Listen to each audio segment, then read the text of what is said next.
E aí, seus capitalistas malvadões? Gabriel Pelissaro na área, bora para mais um vídeo, porque nesse vídeo especial nós vamos falar aí sobre a questão do petróleo com uma perspectiva de altas daqui para frente, o que claro vai impactar na inflação mundial e também no preço dos combustíveis. Será que nós vamos ver gasolina R$10 aqui no Brasil ainda em 2022? Deixa aqui nos comentários a sua opinião e nós vamos, claro, dar uma passada sobre a visão de alguns analistas sobre aonde o petróleo pode chegar. Nós também vamos falar aí sobre China fechando portos, o que pode implicar aí na supply chain, muita coisa bacana, assistir o vídeo até o final.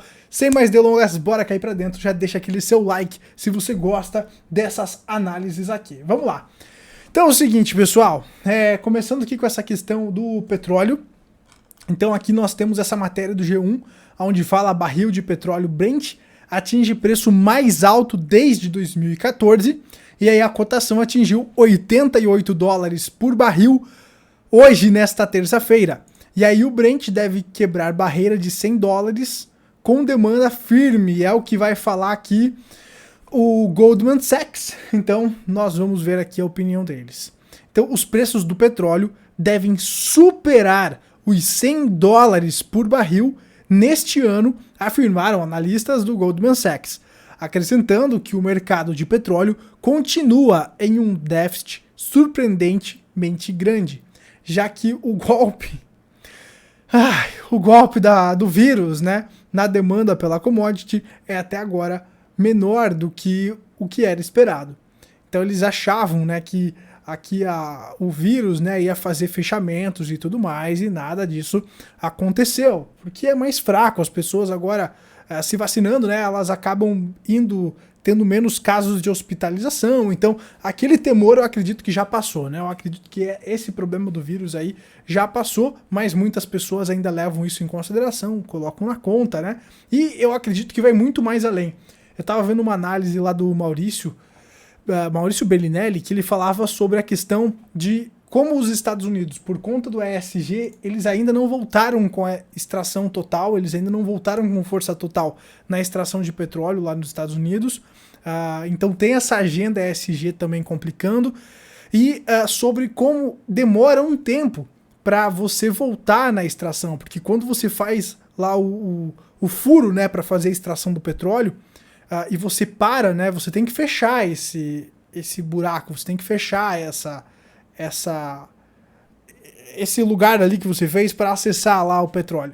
Então você tem que fechar, muitas vezes tem que concretar isso, e para você voltar a extrair o petróleo, a explorar o petróleo naquela região, ou você tem que restaurar ali aquele buraco, aquele acesso, ou você tem que fazer um novo, e isso demora um tempo. As máquinas desmontam, então você tem que remontar o maquinário.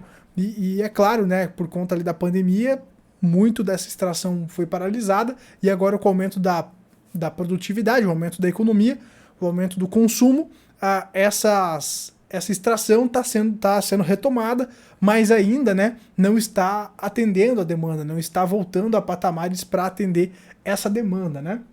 Então, aqui, né, o Goldman Sachs fala que o impacto do vírus na demanda provavelmente será compensado pela substituição do petróleo pelo gás, por aumentos nas interrupções de demanda, pela escassez do produto em países da OPEP e pela produção abaixo do esperado no Brasil e na Noruega, apontaram os analistas. Então essa escassez, né, pode aí fazer com que o preço do barril do petróleo passe dos $100, o que, é claro, vai impactar na inflação mundial, que está elevada. Estados Unidos com inflação aí de quase 7% nos últimos 12 meses. Isso é algo que eu estou de olho, porque a inflação é uma grande questão para o aumento dos juros, e essa questão dos estímulos, se vai continuar ou não, e se houver, né, um aperto monetário, pode afetar os mercados e nós podemos ver uma correção. Então hoje os mercados muito dependentes justamente dessa expansão podem sofrer aí com uma contração por conta da inflação que vem apertando e vai obrigar o Fed a fazer um apertamento monetário. E essa questão dos combustíveis pode colocar mais uma pimenta nessa questão, e agora a gente vai ter que ver o desenrolar desta história. Mas é importante ressaltar que um aumento de 1% nos juros, 0,75, não chega nem perto da inflação. Então, o que importa a ser aí relembrado e ressaltado é os juros reais. Então, poxa, uma inflação de 7% e um juro de 1% anual, cara, você ainda está perdendo 6%. Então nós temos que levar em consideração também o juro real, porque o juro está muito abaixo da inflação, né? Então o juro está muito negativo. Então também tem que ser levado isso em consideração, né? Vamos lá. Então a demanda global por petróleo cresce 3,5 milhões de barris por dia em 2022 no comparativo anual, com a demanda no quarto trimestre atingindo 101,6 milhões de barris diários, né? E aí tem aqui o Goldman, espera que os balanços da OCDE caiam, né? Mas então, pessoal, tem essa questão aí do petróleo pra gente dar uma olhada na inflação. Dando um giro aqui, continuando, tem aqui essa questão do vírus, e aí tem essa questão de tolerância zero da China com relação ao vírus, os jogos de inverno também estão chegando por lá, então os caras estão com tolerância zero, né? E aí nós temos aí essa questão dos lockdowns que estão fechando portos e empresas na China. Então empresas como a Samsung, a Volkswagen e fornecedoras da Nike e da Adidas já sentem os efeitos na produção. Então a China fechando portos novamente por conta do vírus. Então a China fechando portos novamente, interferindo nessa questão aqui com lockdowns em algumas cidades e ordenando testes em massa em uma escala que não se via há quase 2 anos. Então a China fazendo esse apertamento novamente, né, fechando fábricas, portos lotados aqui e falta de mão de obra. Por conta dessas interferências lá que o governo vem fazendo, agora a gente pode ver mais impactos ainda na supply chain, o que vai pressionar a inflação que eu comentei anteriormente. Então a grande questão que eu vejo agora é com relação a essa inflação e como o Fed vai se comportar, beleza? Aqui, pessoal, tem um vídeo novo lá na área de membros. Se você ainda não é membro, tem aqui ó, o botãozinho para você se tornar membro aqui no Seja Membro. Vai ter a opção 2 aqui, ó, que é a carteira do milhão, a carteira onde eu vou mostrar o que eu estou fazendo, eu estou abrindo o que eu estou fazendo e como eu estou me posicionando nos ciclos. Eu comecei essa carteira agora em 2022, então eu estou mostrando lá como eu estou me posicionando com fins educativos, claro. Eu quero mostrar para vocês que o que eu ensino no clube eu vou aplicar aqui para que nós possamos aproveitar os ciclos e enriquecer aí no longo prazo de maneira antifrágil. Então você quer acompanhar isso? Tem aqui a área de membros, né? Só se tornar membro aqui no YouTube. E aí também tem alguns vídeos que eu quero trazer para vocês. E se vocês apoiarem essa ideia, posso trazer mais vídeos falando sobre ativos, trazendo indicadores premium para os membros do canal. E aqui eu fiz um resumão sobre a estratégia e também os ativos, como os ativos se comportam na carteira e por que eu estou me posicionando, como eu mostro lá para os membros, por que eu estou me posicionando dessa maneira de acordo com o ciclo, né? Então, bastante interessante aqui para você ter acesso a esses conteúdos, só se tornar membro e se a galera apoiar, legal. Cada vez a gente vai postando mais conteúdo lá, cai para dentro. Continuando aqui, pessoal, nós temos essa questão do índice Empire State, que mede as condições de negócio para as indústrias na região de Nova York, que caiu 0,3 pontos em janeiro, ante os 31,9 pontos no mês anterior. Aí, segundo os dados divulgados pelo Federal Reserve de Nova York, os analistas esperavam uma queda menor, uma queda para 27,5 pontos.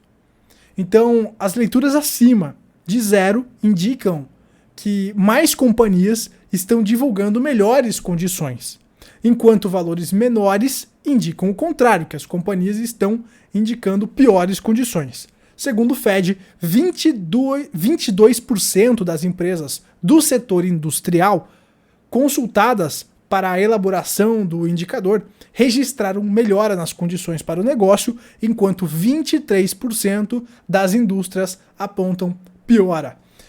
Continuando aqui, tem o nosso amigo Tavi Costa, da Crest Capital, que postou esse indicador muito legal, até repostei lá no meu Instagram nos stories para quem segue lá. E aí ele falou o seguinte: a mudança anual do índice do Russell, do índice de ações, né, Russell 200, mas é Russell 2000, né, 2000, está prestes a ficar negativa. Deixa eu ver aqui.